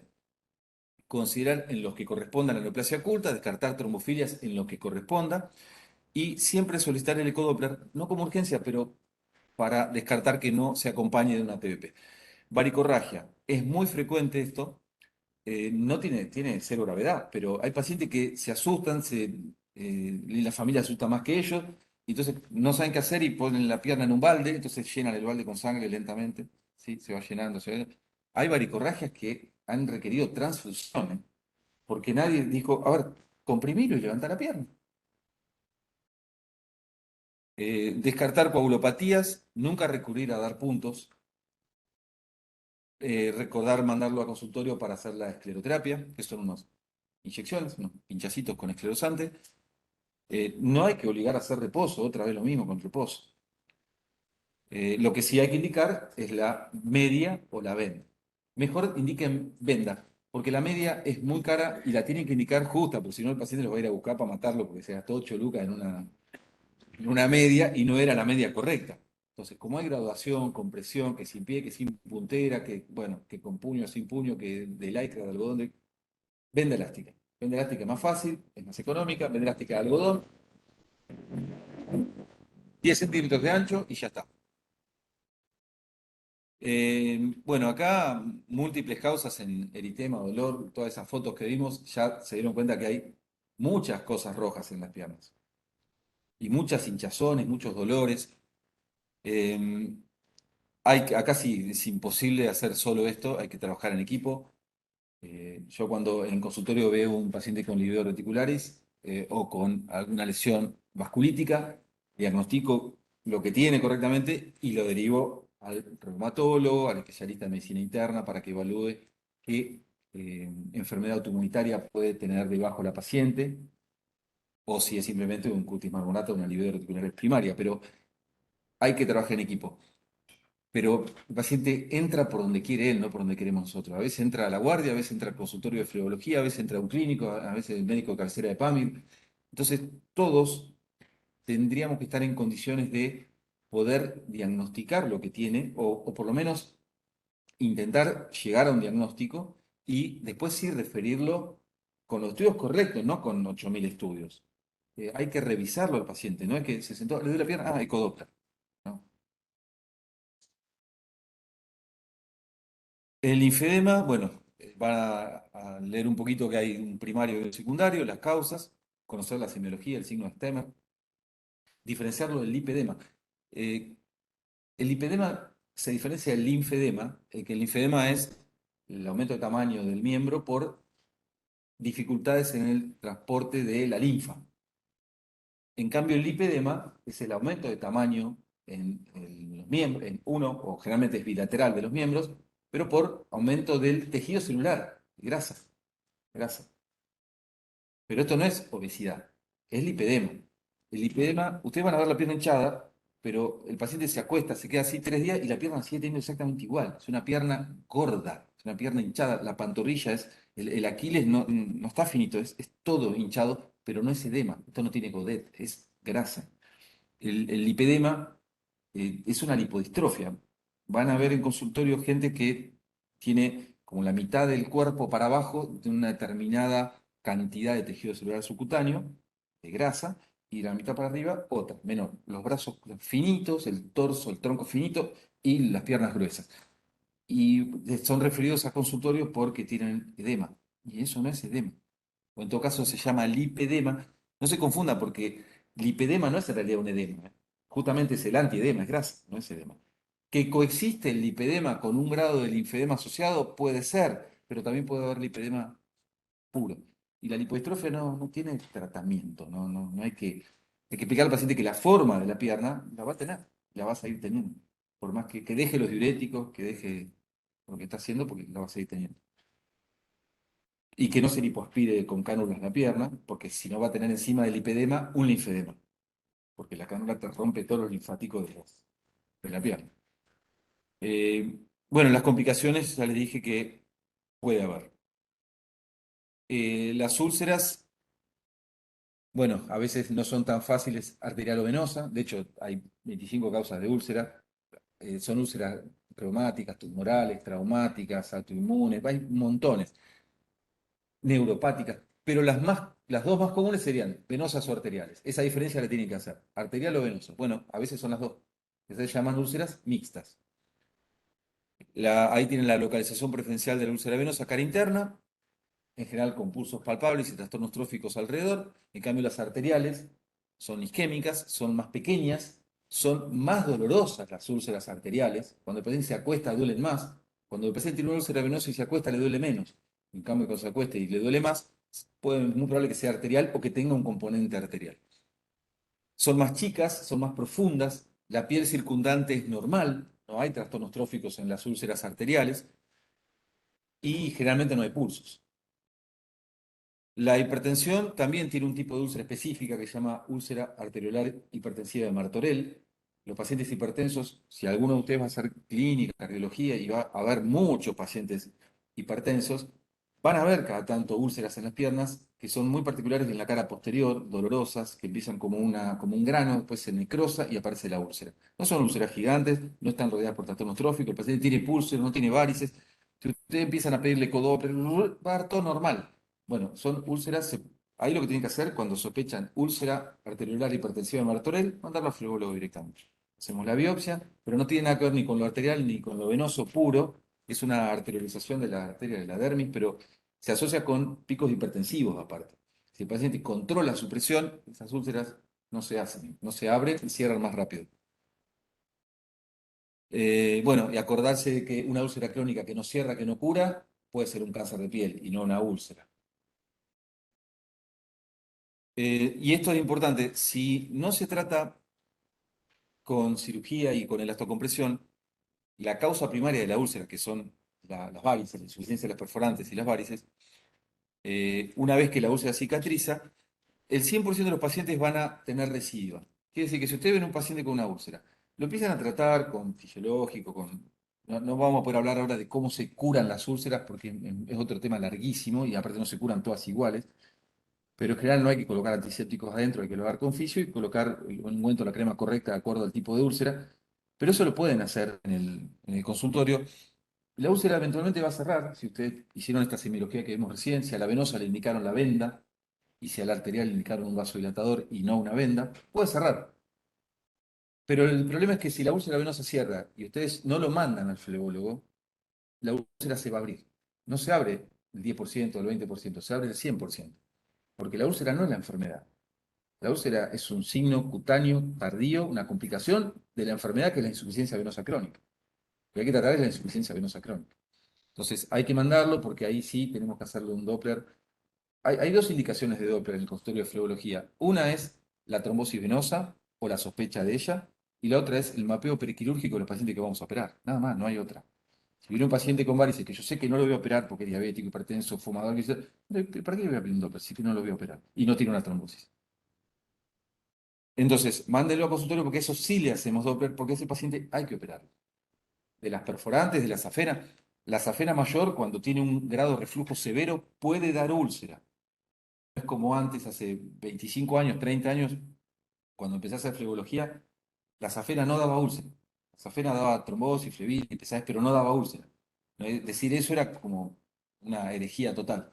La úlcera era por insuficiencia de las perforantes, de Coque, están acá.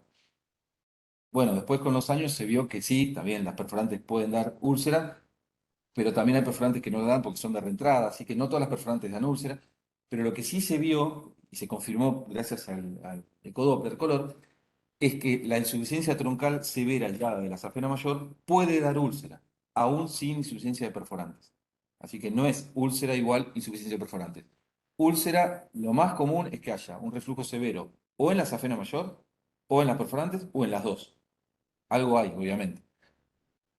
Y eso es lo que hay que tratar con cirugía. Y lo último, las arañitas, bueno, ya lo vimos. Esto es lo último.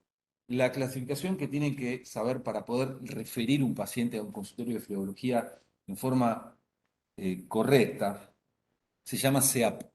Es una clasificación internacional. O sea, ustedes se van acá o se van al otro punto, otro país del globo y van a saber lo que es la clasificación CEAP porque es internacional, se usa en todos lados. Nosotros usamos la C, porque es clínica, etiopatología, anatomía, patofisiología. El SEAP tiene es complejísimo el SEAP porque son muchos números, letras, que eso es un trabalengua. Pero lo que tienen que aprender del SEAP es el C, o sea, la primera letra, el C. El C es la clínica, eso es fácil. Hay de C1 a C6. O sea, ustedes van a tener que meter al paciente que vean flebológico en alguno de esos 6 lugares, casilleros. El SEAP C1 no tiene varices, tiene arañitas nada más. Son telangiectasias, no tiene varices. Eso es un SEAP C1. Ah, si no tiene nada, ni siquiera arañitas, es un SEAP C0, que no está acá en la foto. Porque aparte es poco frecuente, porque siempre algo tiene en la pierna. Es muy raro que no haya una arañita, una venita, alguna cosita, pero también hay SEAP C0. El C1 entonces son las telangiectasias, sin varices. El SEAP C2 son las varices, lo que vimos antes. Venas tortuosas, dilatadas, elongadas, con reflujo de más de 5 milímetros, varices. El SEAP C3 es edema. El SEAP C4 es trastornos tróficos, lo que vimos recién, la lipodermatoesclerosis. El SEAP C5 es la úlcera cicatrizada y el SEAP C6 es la úlcera activa. Es muy fácil, y si ustedes derivan a un consultorio de flebología un paciente sin estudios de más, sin estudios de menos, pero sin estudios de más, sin medicación de más, y con un diagnóstico metido acá en el SEAP 6, se van a ganar el aprecio eterno del flebólogo. ¿Entendieron esto? Esto está en todos lados igual, lo encuentran en cualquier libro. Bueno, muchas gracias.